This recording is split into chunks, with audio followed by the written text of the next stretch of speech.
Salut les photographes, aujourd'hui on va parler d'un sujet qui me tenait à cœur et que je voulais vraiment partager avec toi. Il s'agit de comment surmonter la peur de dévoiler ses photos. C'est parti!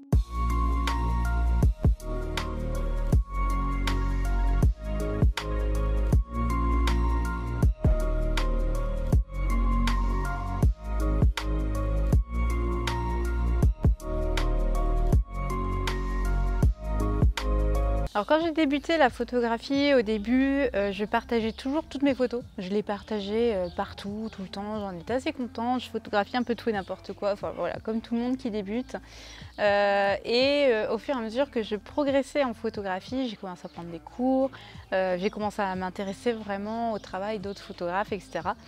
Et là, j'ai commencé à me sentir vraiment toute petite et j'ai arrêté de partager mes photos. J'en avais honte en fait. Je me suis dit, mais en fait, je les partage, mais qui suis-je pour partager mes photos? Et ça m'a suivi quand même assez longtemps avant que je finisse par me dire, mais en fait, c'est complètement con parce que les autres photographes, eux aussi sont passés par là où je suis.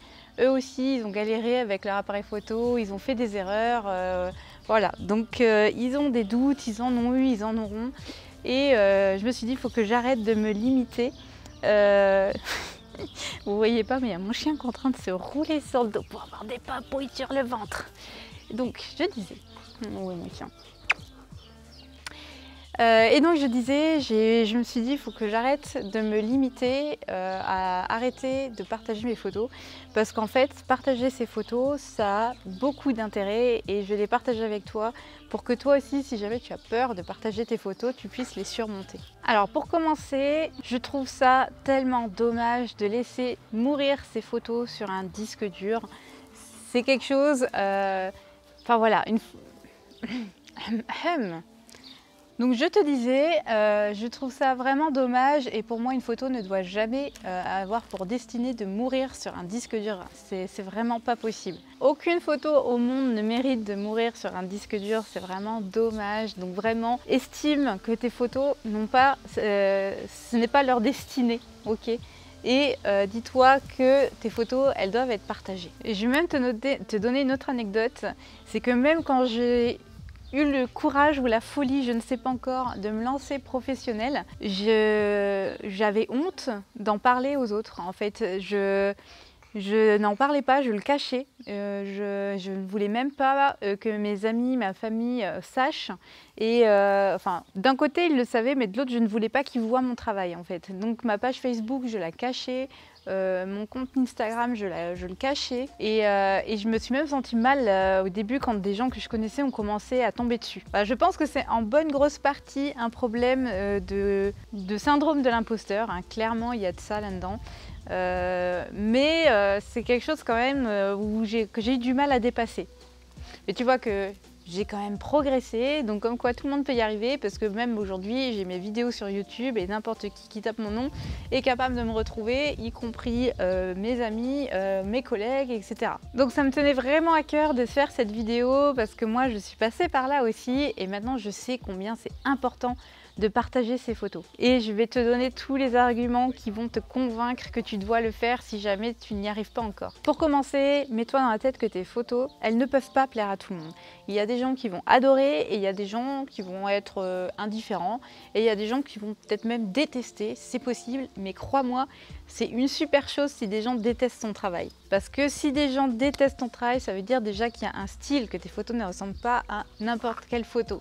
Donc si tu as des gens qui adorent ou détestent tes photos, crois-moi, c'est vraiment une bonne chose, ça veut dire que tu as ton style et que tu as un parti pris. Ensuite, dis-toi que c'est quand même assez normal de passer par une phase où tu as peur de partager tes photos, parce que finalement, partager ses photos, c'est quand même dévoiler une partie de soi-même, toujours. Donc, il y a une forme de pudeur au fait de partager ses photos qui peut vraiment te freiner et c'est quelque chose de normal, donc ne te crois pas extraterrestre ou nul ou ce que tu veux si tu as peur de partager tes photos. C'est que tu y mets ton cœur, c'est que tu y mets une partie de toi et du coup, forcément, c'est pas évident à partager. J'ai des chiens très malheureux, hein? Ah oui, chien? Oh, t'es malheureux. Oh bah oui. Ensuite, une autre astuce que je veux te donner, c'est que tu ne dois pas partager tes photos avec l'intention de les comparer aux autres. Parce que si tu les publies en te disant que ça va être comparé avec les photos de grands photographes que tu admires, ça va te décourager.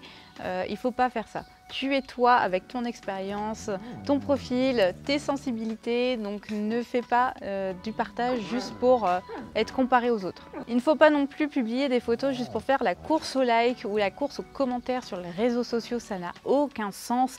Ça risque de te décourager ou de t'orienter dans ton choix, dans tes styles, parce que il faut dire ce qui est, les photos qui fonctionnent sur les réseaux. Chut. Bon, il faut dire ce qui est, les photos qui fonctionnent sur les réseaux, c'est pas forcément les tiennes, c'est pas forcément ton style, c'est des photos putaclic qui sont très bien choisies par des bons marketeurs, mais ce n'est pas forcément toi et n'essaye pas de calquer les photos qui ont des millions et des millions de likes parce que c'est des photos putaclic. Voilà, donc après si tu veux faire de la photo putaclic et devenir influenceur, libre à toi, j'ai aucun mal avec ça. Par contre, si ton but c'est vraiment de développer ta photo, ton style de photo, ça va pas forcément être bon. Ok, alors maintenant je vais te donner 7 bonnes raisons de partager tes photos. C'est parti. La première raison, c'est que ça va t'apprendre à trier tes photos. C'est-à-dire que vu que tu vas en publier, ça va t'obliger à déjà les trier, lesquelles sont bonnes, lesquelles sont pas bonnes. Doucement mon chien. Et déjà, trier ces photos, c'est hyper important parce que tu vas apprendre à garder les bonnes et jeter les mauvaises parce que mine de rien, rien que ça, beaucoup de photographes ne le font pas forcément. Deuxième bonne raison, c'est que tu vas apprendre à analyser tes photos. Parce que le but, quand tu te dis que tu vas les partager, c'est que tu vas essayer de partager les meilleures. Et donc du coup, il faut forcément que tu analyses tes photos pour dire laquelle est la meilleure et laquelle tu vas partager. Et analyser ces photos, c'est de loin la meilleure école que tu puisses avoir. Parce que tu vas te poser des bonnes questions et c'est comme ça que tu vas te diriger petit à petit vers ton style parce que tu vas te diriger vers ce qui te plaît dans tes photos. Troisième bonne raison qui rejoint un peu les deux précédents, c'est que tu vas commencer à te demander pourquoi tes photos fonctionnent et pourquoi elles ne fonctionnent pas.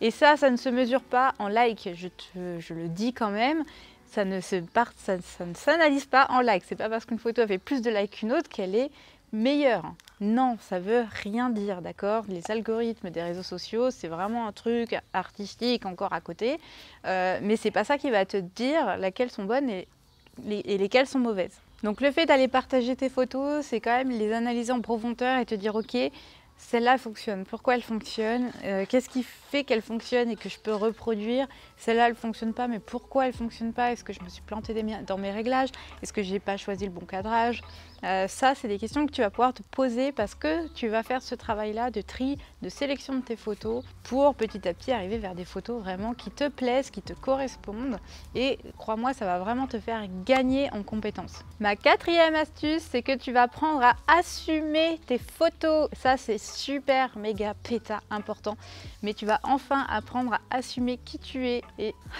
Lugia, et oh mon chien, t'es toujours pas transparent, allez assis. Allez mon chien, voilà. Je disais, oui, tu vas apprendre à assumer tes photos, c'est-à-dire que tu vas assumer qui tu es, le matériel que tu as, l'expérience que tu as et tu vas vraiment apprendre à oser partager les photos telles qu'elles sont aujourd'hui, c'est tout. Et même si elles ne sont pas parfaites et même si elles ne ressemblent pas aux photos des meilleurs photographes du monde, même si tu ne t'appelles pas Anne Gillère, même si tu ne t'appelles pas Audrey Bello, tes photos, elles ont le droit d'être partagées, elles ont le droit d'être appréciées, elles ont le droit d'être montrées, voilà. Et assume qui tu es, ton style, ton chien même, pourquoi pas. Et ça, que tu sois pro, pas pro, on s'en fout en fait. L'important c'est toi, c'est ton progrès, c'est tes photos, ton art, etc. Cinquième très bonne raison de partager, même si ça rejoint encore une fois la précédente, c'est que tu vas apprendre à avoir confiance en toi. La première c'était s'assumer, donc tu peux t'assumer sans avoir forcément confiance en toi, mais le fait de t'assumer, donc tu vas stresser parce que tu vas partager tes photos, mais tu vas le faire quand même, et bien derrière tu vas te rendre compte que déjà personne te jette des tomates pourries au visage et tu vas pas finir tout nu dans la rue avec tout le monde qui te pointe du doigt. Ça n'arrivera pas. Donc déjà, ça va te rassurer et surtout, tu vas en plus voir qu'il y a des gens qui aiment ce que tu fais. Et donc là, tu vas commencer déjà à être rassuré et puis à commencer à prendre confiance en toi. Tu vas te dire, ok, mon travail, il n'est pas dégueulasse, hein, on ne va pas encore jeter de tomates pourries. Donc, en fait, ça va, en fait, j'ai le droit de montrer mes photos. Je suis légitime à montrer mes photos. Je suis légitime à dire que je suis photographe, que je sois professionnelle ou amatrice, je suis photographe. Et tu vas commencer à prendre de plus en plus confiance en ton travail et c'est vraiment ça qui va te permettre de t'exprimer encore plus et d'aller encore plus vers le style qui te plaît. Sixième bonne raison de partager tes photos, c'est que tu vas faire des superbes rencontres.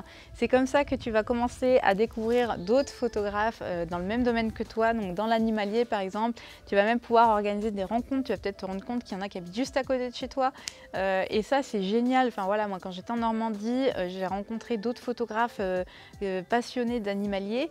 On a fait des journées photos ensemble, on a même fait des stages ensemble et ça reste des super rencontres. On est tout le temps en contact ensemble, on se motive les uns les autres, on s'aide, enfin voilà. Et ça ne serait pas arrivé si j'avais pas osé partager mes photos et si voilà, j'aurais jamais pu les rencontrer si j'avais pas osé partager mes photos. Et enfin, la dernière très bonne raison de partager ces photos, c'est que tu vas pouvoir visualiser tes progrès.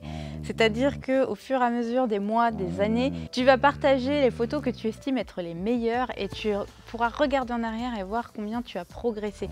Et ça, c'est inestimable de pouvoir constater ces progrès, c'est génial. Donc c'est vraiment une grande source de motivation. Et puis en fait, tu vas juste t'éclater aussi. Enfin voilà, il faut s'éclater en photographie, il ne faut pas se frustrer, il ne faut pas se stresser, il faut juste s'amuser. Voilà, c'est le but d'une passion, c'est voilà, c'est que tu sois professionnel ou pas d'ailleurs, même quand tu es professionnel, même si tu as des phases où tu t'amuses forcément un peu moins, c'est important de garder ces moments d'éclate en fait. Tu dois t'éclater toujours en photographie, sinon à quoi bon? À quoi bon faire de la photo si on ne s'éclate pas? Enfin voilà, c'est quand même merveilleux la photographie. Et même quand on se professionnalise, ça peut être un sujet intéressant de vidéo d'ailleurs, même si parfois ça devient une contrainte, tu dois toujours garder fun en fait. Puis, avant de finir cette vidéo, je voulais te dire que j'ai des projets en ce moment et du coup si tu as envie de m'aider dans mes projets, j'ai créé un sondage, je te mets le lien en description. Si tu veux prendre 5 minutes pour m'aider à y répondre, ça serait vraiment super de ta part. Pour tout te dire, voilà, j'essaye de trouver des moyens de développer la chaîne et de développer le blog pour t'aider encore plus et vraiment cerner de quoi toi tu as besoin pour progresser en photographie animalière. Deuxième petit aparté avant de finir cette vidéo, il y a en ce moment l'activité du mois où je t'envoie une de mes photos en format RAW, donc brut, et tu peux la retoucher, tu as carte blanche pour la retoucher et envoyer ta version retouchée avec ta vision de ma photo. Ça va être super intéressant de voir les résultats. Si tu veux y participer, pareil, je te mets le lien en description. Et voilà, c'est déjà tout pour cette vidéo. On se dit à la prochaine. Surtout, porte-toi bien, fais plein de photos et ciao!